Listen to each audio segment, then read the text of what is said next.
Perkenalkan, nama saya Niputri Trisnayanti dengan NPM 803. Di sini saya akan menjawab pertanyaan nomor 1 dan nomor 2. Di mana nomor 1 pertanyaan yang berisi soal apa sajakah tanda-tanda yang mencerminkan peningkatan keterkaitan ekonomi antar negara.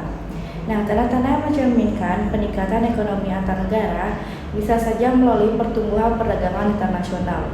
Karena meningkatnya ekspor dan impor antara negara menunjukkan interkoneksi ekonomi yang lebih besar.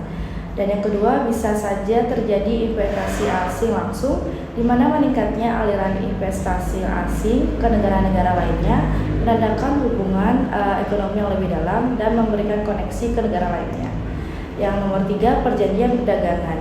Adanya banyak perjanjian dan perdagangan bebas dan kemitraan ekonomi antara negara satu dan negara dua dengan upaya memperkuat hubungan ekonomi itu juga menandakan keterkaitan ekonomi antar negara. Oke, lanjut ke soal yang kedua yang berisi soal sebutkan alasan atau faktor pendorong dari semakin meningkatnya keterkaitan ekonomi antar negara.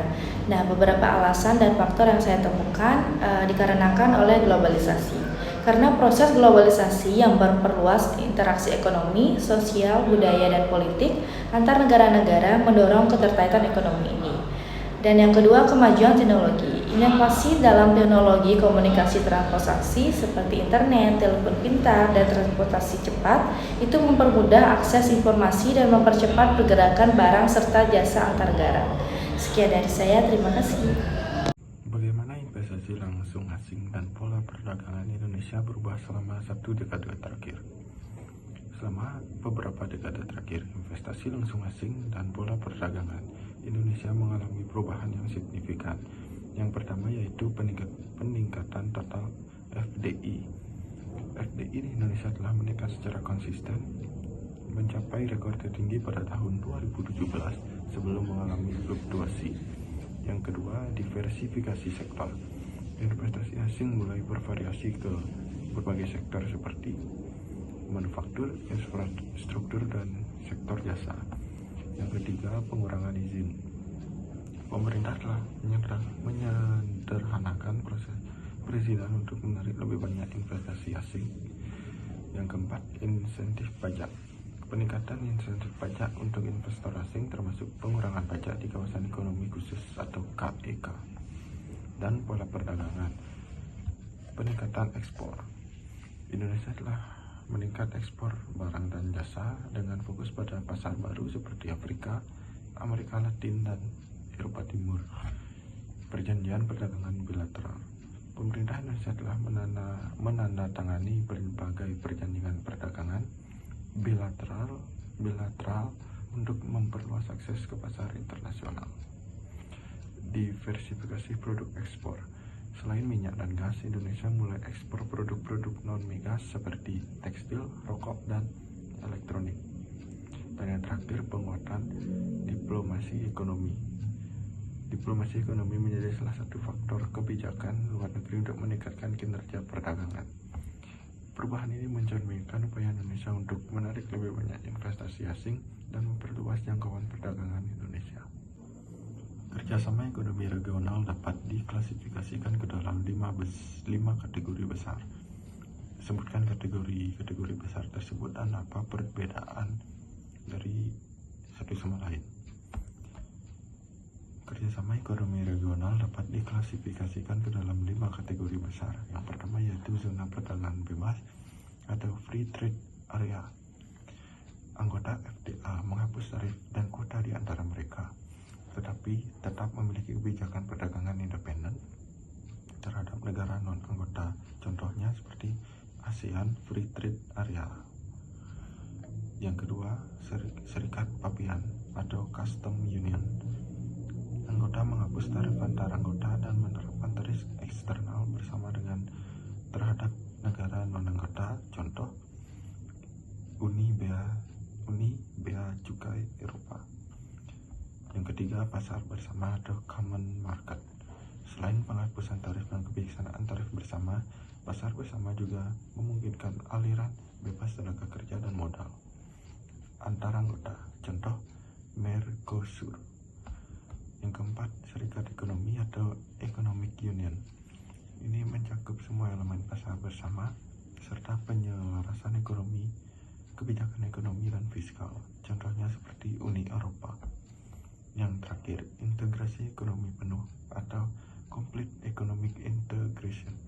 Ini adalah bentuk tertinggi dari kerjasama di mana negara-negara menggabungkan ekonomi mereka sepenuhnya, termasuk kebijakan moneter dan fiskal yang terpadu. Contohnya, integrasi ekonomi penuh sebelum terwujud dimanapun. Perbedaan utama antar kategori-kategori ini terletak pada tingkat integrasi ekonomi dan koordinasi kebijakan yang semakin meningkat terhadap kurun waktu tertentu. Perkenalkan, nama saya Putu Krisana dengan NPM 2021-321-21991. Baik, di sini saya akan menjawab soal nomor 5. Soalnya, apakah neraca pembayaran secara akurat mencerminkan transaksi suatu negara dengan negara-negara lain? Jelaskan argumentasi Anda. Jawaban neraca pembayaran atau BOP adalah catatan sistematis dari semua transaksi ekonomi antara penduduk suatu negara dengan penduduk negara lain selama periode tertentu. Secara teori, BOP harus mencerminkan semua transaksi ini secara akurat, namun dalam praktiknya ada beberapa keterbatasan yang dapat mempengaruhi keakuratan BOP. Ada dua jenis argumentasi. Yang pertama, argumen untuk keakuratan. Argumen untuk keakuratan mempunyai 3 prinsip. Yang pertama, prinsip akuntansi ganda.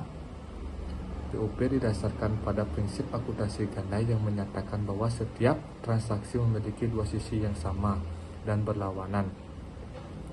Ini berarti bahwa setiap transaksi yang dicatat dalam BOP dihitung 2 kali, sekali sebagai debit dan sekali sebagai kredit, sehingga memastikan bahwa BOP selalu seimbang. Yang kedua, data komprehensif. BOP mencakup berbagai jenis transaksi termasuk perdagangan barang dan jasa, investasi langsung dan portfolio, transfer dan perubahan cadangan devisa. Yang ketiga, standar internasional. BOP disusun sesuai dengan standar yang ditetapkan oleh Dana Moneter Internasional atau IMF yang memastikan konsistensi dan perbandingan antar negara. Argumen yang kedua, argumen untuk ketidakakuratan. Ada 3 prinsip, yaitu data tidak lengkap. BOP mungkin tidak menangkap semua transaksi ekonomi antara suatu negara dengan negara lain, misalnya transaksi informal seperti perdagangan gelap dan pengiriman uang sulit dilacak dan dicatat. Yang kedua, kesalahan pengukuran data. Kemungkinan kesalahan dalam pengumpulan data pelaporan data BOP ini dapat terjadi karena ketidakakuratan dalam statistik perdagangan, investasi, atau transfer. Yang ketiga, pengaruh nilai tukar. Fluktuasi nilai tukar dapat mempengaruhi pengukuran BOP, misalnya depresiasi mata uang dapat menyebabkan defisit perdagangan yang lebih besar bahkan jika volume perdagangan tetap sama. Baik, itu jawaban dari saya. Sekian dan terima kasih.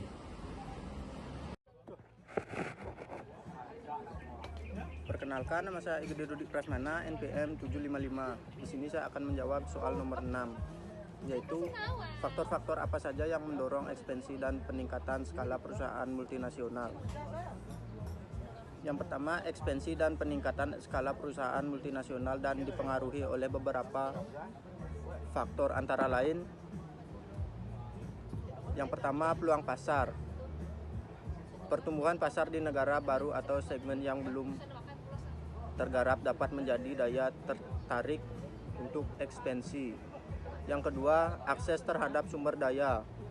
Ketersediaan bahan baku, tenaga kerja, atau teknologi yang lebih baik di lokasi baru dapat mendorong perusahaan untuk beroperasi di sana. Yang ketiga, diverifikasi resiko. Ekspansi ke pasar internasional membantu perusahaan mengurangi ketergantungan pada suatu pasar dan menyebarkan risiko.